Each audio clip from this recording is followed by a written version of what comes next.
Hello everyone, Swami Samarth सर्वांना। आज आपण इथे ना मस्त हॉटेलमध्ये मिळतो ना अगदी तसाच मऊ लुसलुशीत नान घरच्या घरी तव्यावर बघणार आहे। चला तर मग खूप जास्त वेळ न घालवता रेसिपीला सुरुवात करूया। त्यासाठी एक मोठा बाउल मी मैदा घेतलाय, चाळून घ्यायचा आहे। 1 वाटी दही घालायचं आहे। त्यानंतर यामध्ये घालायचे आहे अर्धा चमचा साखर, अर्धा चमचा बेकिंग पावडर घातली आहे आणि अगदी चिमूटभर सोडा घातलाय। यानंतर यामध्ये घालायचं आहे चवीपुरतं मीठ आणि साधारण 1 ते 1.5 चमचा मी इथे तेल घातलेलं आहे।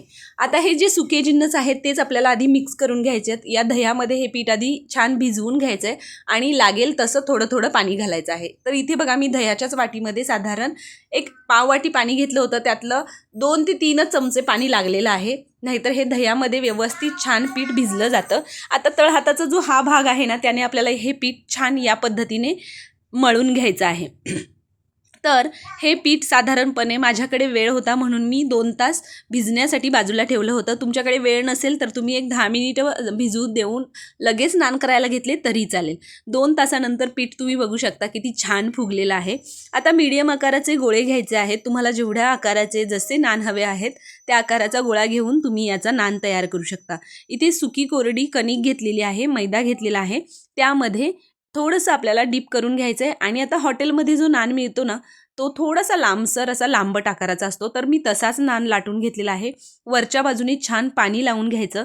आता पाणी लावलेली जी बाजू आहे ती आपल्याला तव्यावर घालून घ्यायची आहे आणि या पद्धतीने थोडंसं प्रेस करून त्याला चिकटवून घ्यायचं आहे तव्याला।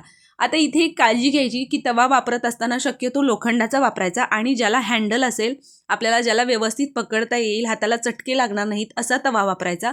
कारण एका बाजूने हा नान आपल्याला तव्यावर भाजायचा आहे, पण जी ही वरची बाजू आहे ती बाजू आपल्याला फ्लेमवर भाजायची आहे। तर व्हिडिओमध्ये दाखवल्याप्रमाणे तुम्ही बघू शकता छान नान चिकटून घेतलाय आपण या तव्याला, त्यामुळे तो पडत नाही। आणि आता आपल्याला जी वरची बाजू आहे ती फ्लेमवर भाजून घ्यायची आहे, त्यामुळे हँडल व्यवस्थित आपल्याला पकडता येईल असा असावा।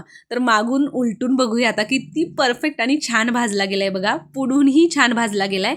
आता आपल्याला याला छान बटर लावून घ्यायचंय आणि किती सुरेख दिसतोय की नाही, मस्त असा हा नान आपला घरच्या घरी तयार झालाय। तर मी तुम्हाला अजून एक दाखवते बघा।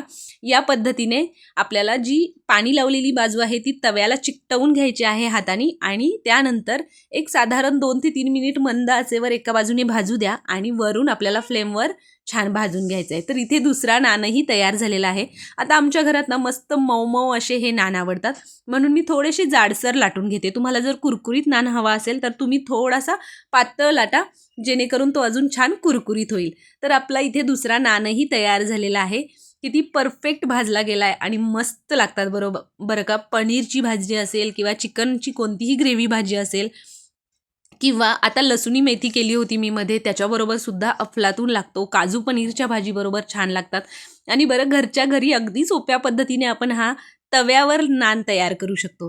तर इथे बघा सगळे नान तयार झालेले आहेत, मस्त मऊ लुसलुशीत असे हे बटर नान खाण्यासाठी तयार आहेत।